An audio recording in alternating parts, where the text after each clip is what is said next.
Hi there, welcome back to Pro Sex Studios with your host, Brian Downs. Remember, if you want to help out the channel, watching helps, but liking, subscribing, sharing, talking about it on social media helps too. So, as a fan of the channel, you say to yourself, hey, okay, we see science fiction, other films, they present this sex negative message, but aren't romances an exception? Aren't romances sex positive? I mean, it's right there in the name of the genre, romance. Well, we're going to find out when we go to the Moulin Rouge, the 2001 musical directed by Baz Luhrmann starring Nicole Kidman and Ewan McGregor. Is Moulin Rouge sex positive or sex negative? Well, it opens with a frame story. The weeping and devastated Christian is curled up in the corner of a wreck of a room that overlooks the empty, shut-down hulk of the Moulin Rouge. That's how the movie opens. He tentatively goes to his typewriter and starts to write out the story of what happened to him there. And you know what happened to him there? Something shattering. The movie opens with a frame story that is designed to emphasize his shattered heartbreak. How's that positivity going for us so far? Well, let's carry on. He says that the Moulin Rouge was a nightclub, a dance hall, and a bordello where the rich and powerful came to play with the young and beautiful creatures of the underworld. And the most beautiful of all these was the woman I loved, Satine. A courtesan, she sold her love to men. They called her the sparkling diamond, and she was the star of the Moulin Rouge. The woman I loved is dead. That's how we're going to open the film, folks. The Moulin Rouge was a place that had a lot to do with sex. A dance hall and a bordello. Satine was the most beautiful prostitute there. I loved her, she's dead, and I'm devastated. Prostitute, dead, heartbroken. This, of course, is negative meme number one. You're familiar with my 12 negative memes that keep turning up in popular fiction and movies all the time.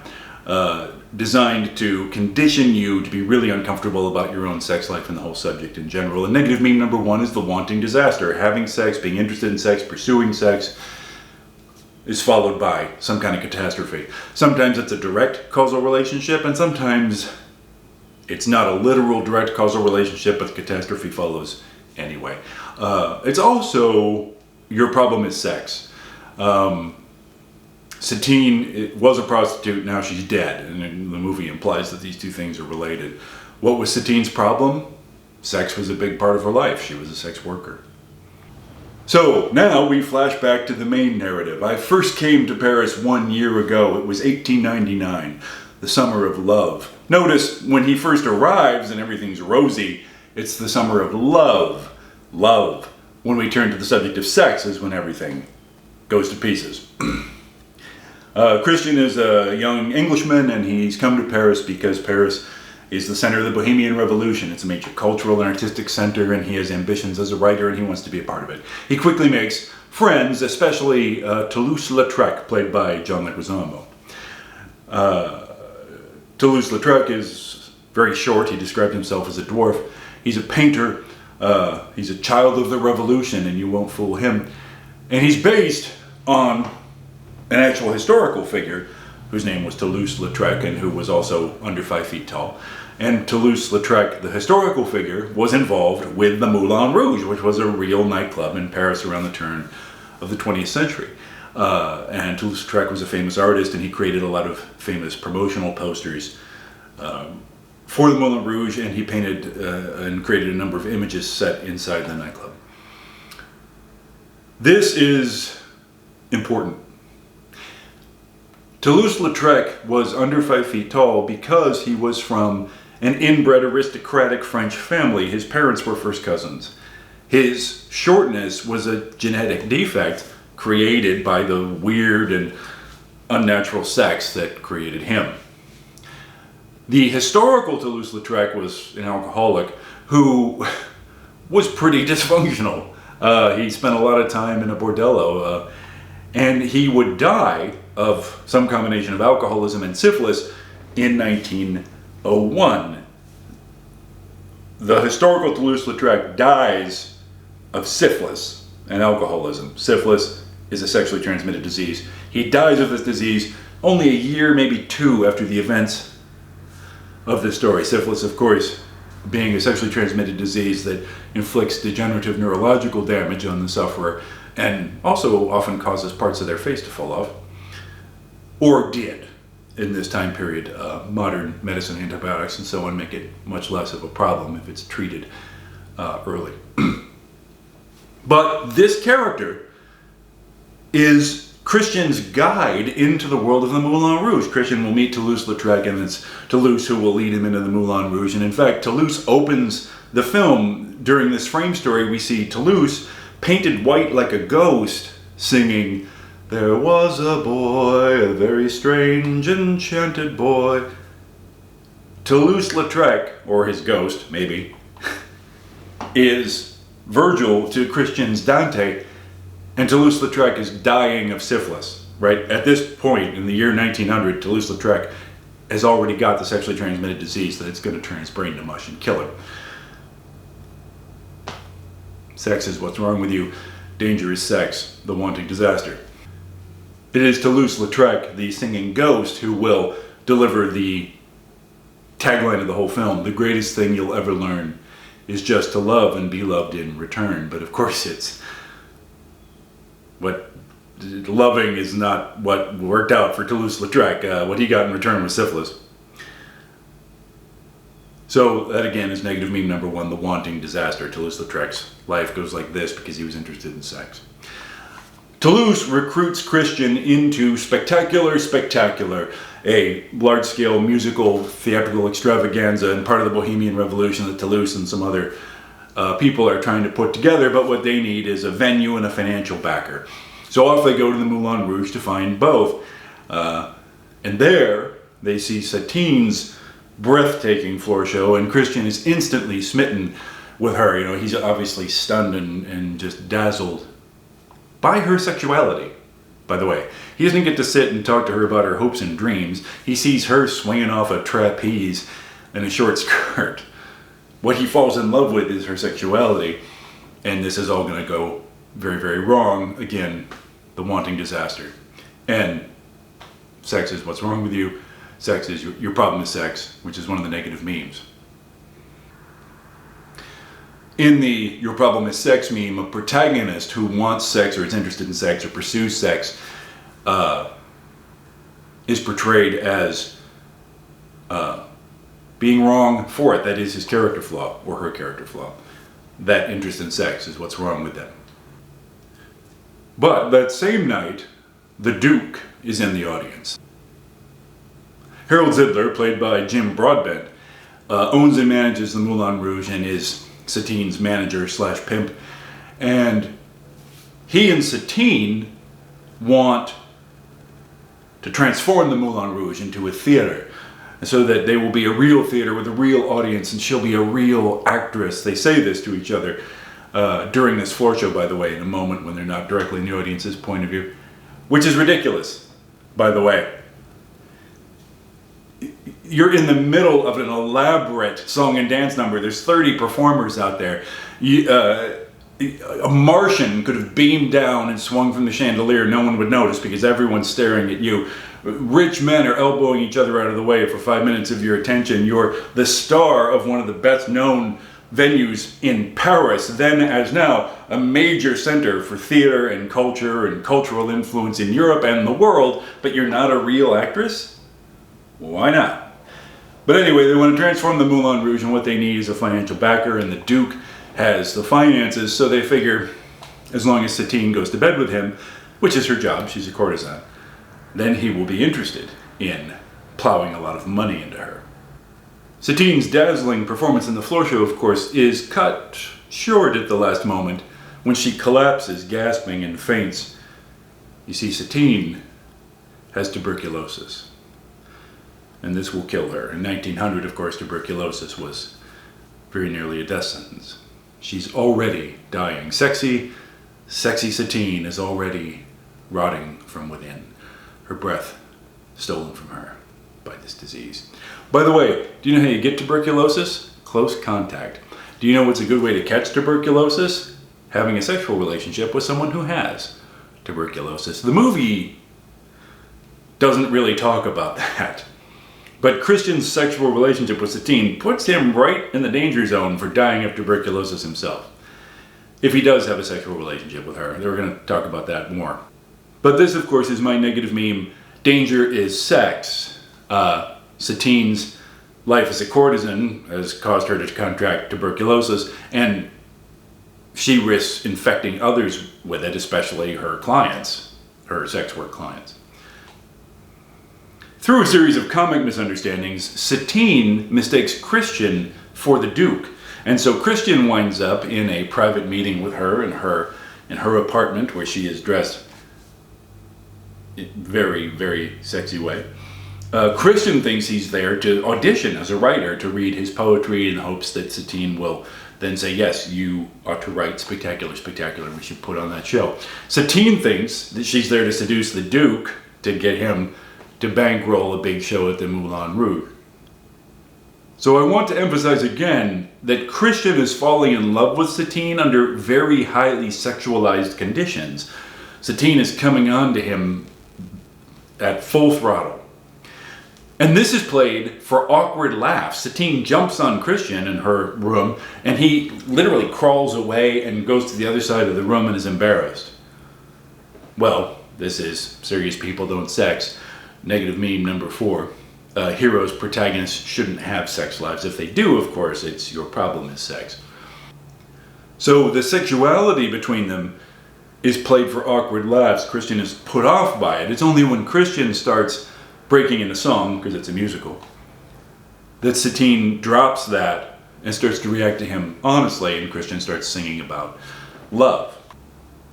This leads to a big song and dance number, fully clothed, out of the bedroom, and across the rooftops.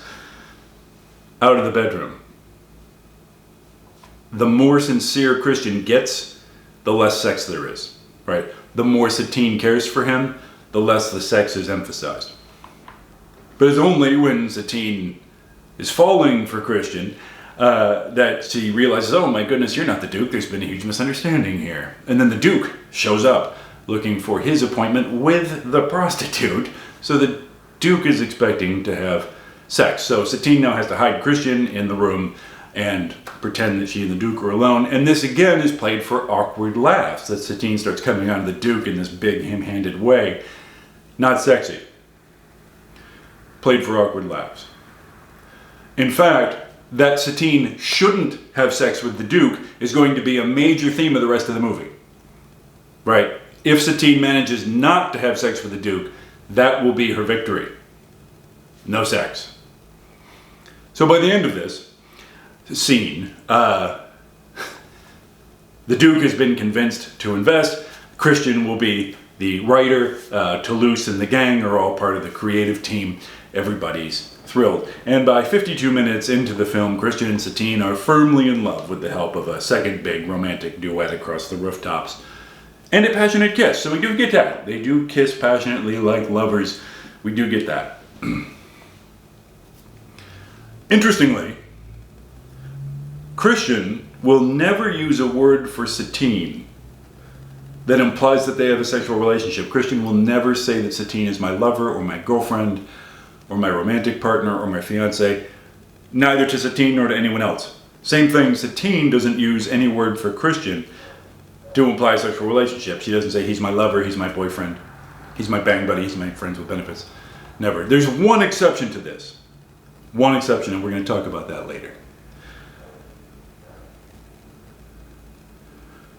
And now, trouble comes into paradise, in the next scene, of course.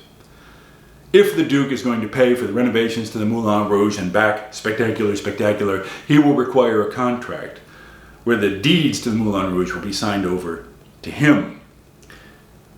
And Satine will be bound to him exclusively. Notice the language. This is very, very common in movies. The language is soft-pedaled. No, the Duke does not say Satine's not allowed to have sex with anybody but me. That's not explicitly stated. We don't make any references to sex. He says just bound to me. Specifically, I don't like other people touching my things. If this contract is broken, then the Duke holds the deeds to the Moulin Rouge. He can burn the place to the ground if he likes. He also has a manservant named Warner who has a revolver.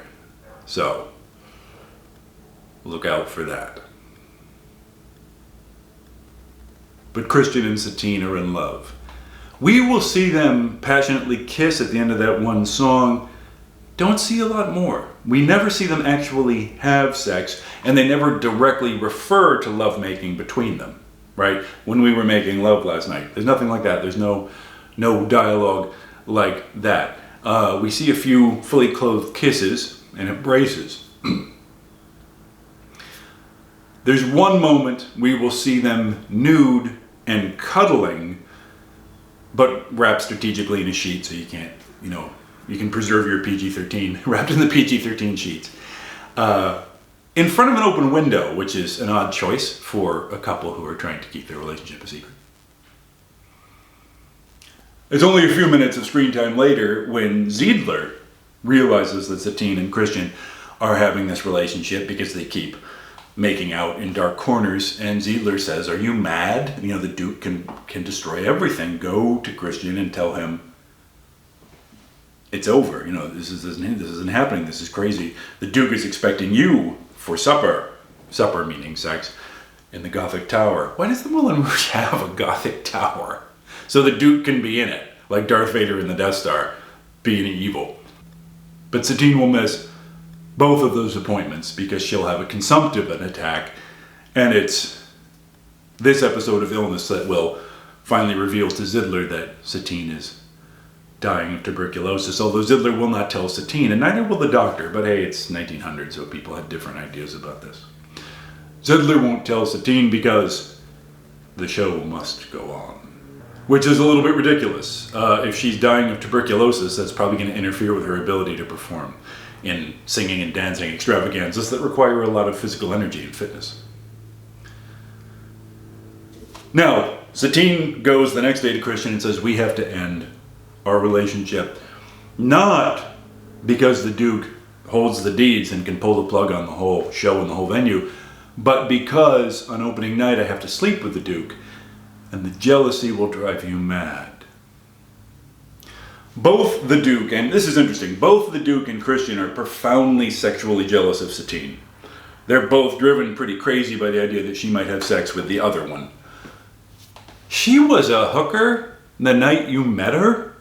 The horse is a little bit out of the barn. Hey, I'm all for sex workers, hooray hookers, okay? I'm not criticizing sex work here. I want you to make that, I want that to be clear to you, the audience, before you start putting things in the comments.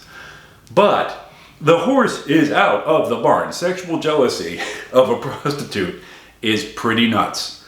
And Christian and the Duke seem to draw a line. Well, if you stop having sex with any number of other men professionally and are only having sex with me, then that's okay. It's a pretty arbitrary distinction to make, isn't it? Satine has had sex with any number of men in order to make money, to advance herself financially. What's the difference here? But movie's got a movie. However, this is ridiculous. Dumping Christian doesn't change Christian's feelings. It doesn't change your feelings, Satine. And you live in the same neighborhood and you work together every day. It doesn't change how you feel. Ending it isn't something that can be done with words. But this is Serious People Don't Sex. We have responsibilities to the show, to the troupe. We have to stop having sex. Even if she's a prostitute, we have to stop having sex, because now these acts of sex are much more impactful than the other ones. Also, this is negative meme number 5. It's villains who sex. Sort of. Because it's the Duke's desire to have sex with Satine that makes him villainous. Interestingly enough, Christian's desire to have sex with Satine makes Christian the good guy. This is also negative meme number 6. Heroines can pretend to sex. Heroines, almost always women, not often men, are allowed to pretend to be interested in sex, to flirt, to deceive, to manipulate, to lead people on in order to advance the greater cause being Satine's theatrical career, apparently, which the movie gets us to believe is in the interest of the human species as opposed to just her interest, because that's what it is. But heroines can pretend to sex. Satine absolutely leads the Duke on. She absolutely gives him the idea that they're going to sleep together. She just keeps stringing him along. She's being thoroughly dishonest with him from the beginning. And the Duke is a man with his flaws. Certainly he is. But Satine is being dishonest with him from the start. And that's okay. Heroines can pretend to sex. What they can't do is actually have sex. At no point does the movie say, Satine, you're a prostitute. You have sex with people in order to make money and gain various kinds of advantages for yourself. Go have sex with the Duke. He'll be happy and we'll get this show on. Nope, that's impossible. Can't do it. Heroines can pretend to sex. And of course, what's the worst possible thing that Satine can do to Christian? Have sex with somebody else. It's an hour and 13 minutes into the film when the Duke finally catches on to Christian and Satine's relationship and throws a fit. He demands that the script of the show be changed. The Spectacular's plot is about a penniless sitar player in India who falls in love with a courtesan, but she belongs to the evil Maharaja. Well, in Christian's version, the sitar player winds up with the courtesan.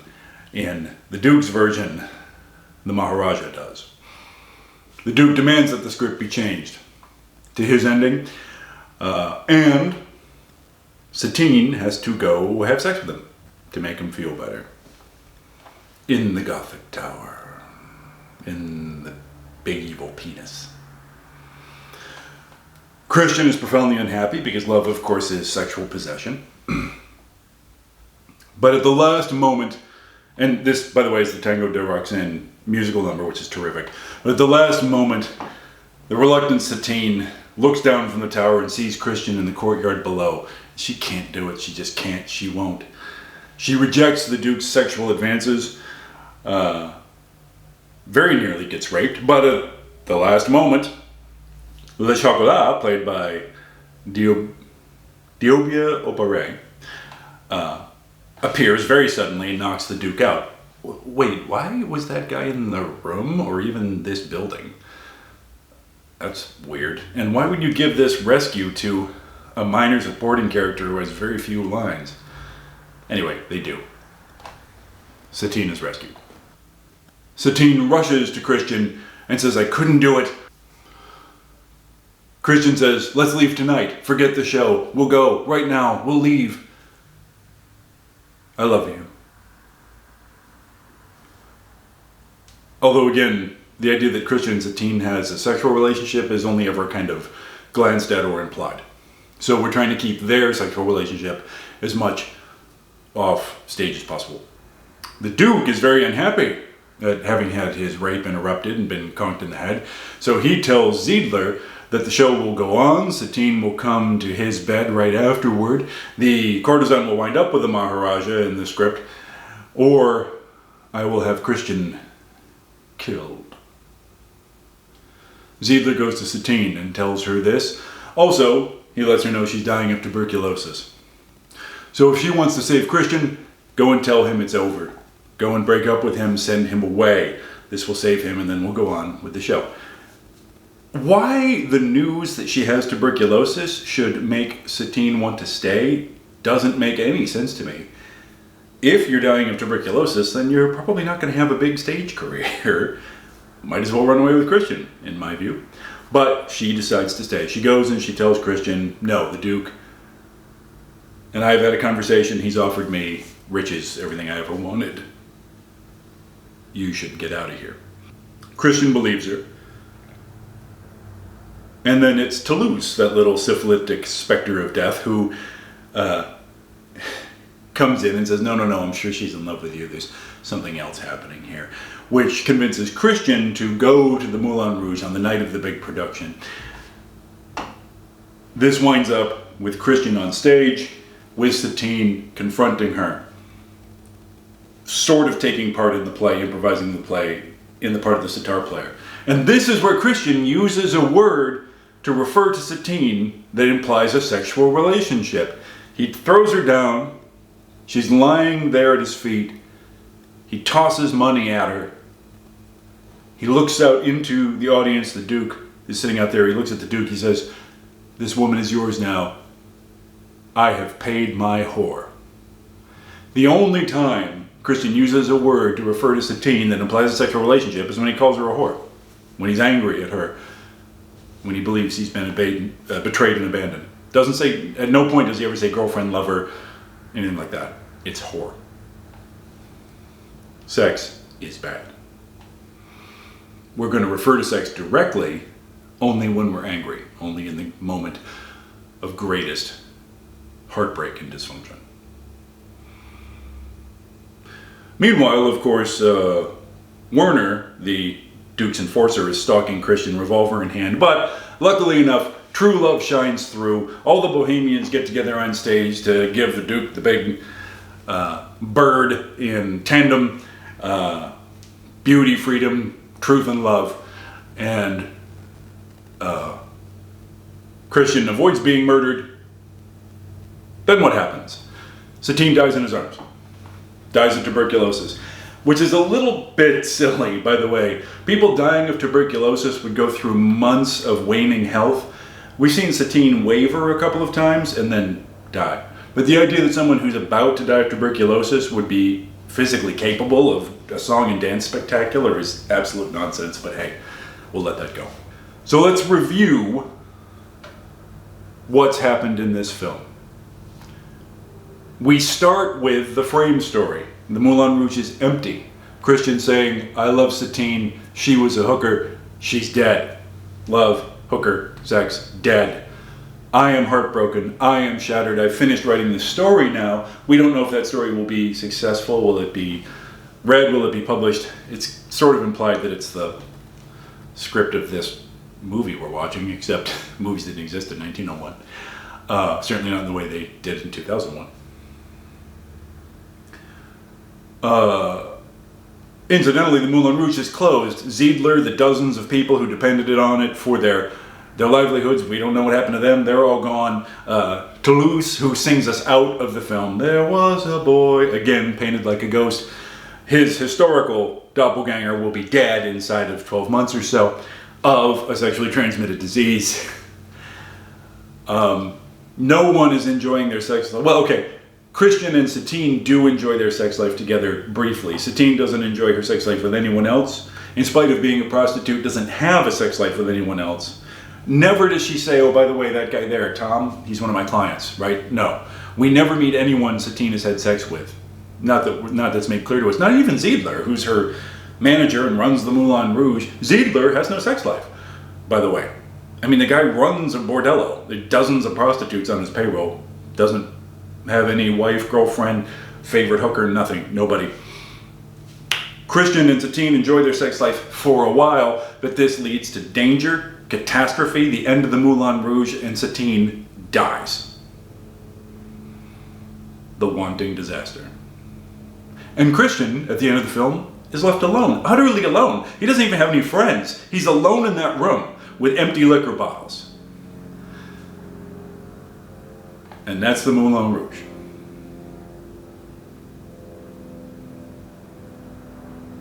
So, I think we're going to have to come down on the side of sex negative for this famous romance.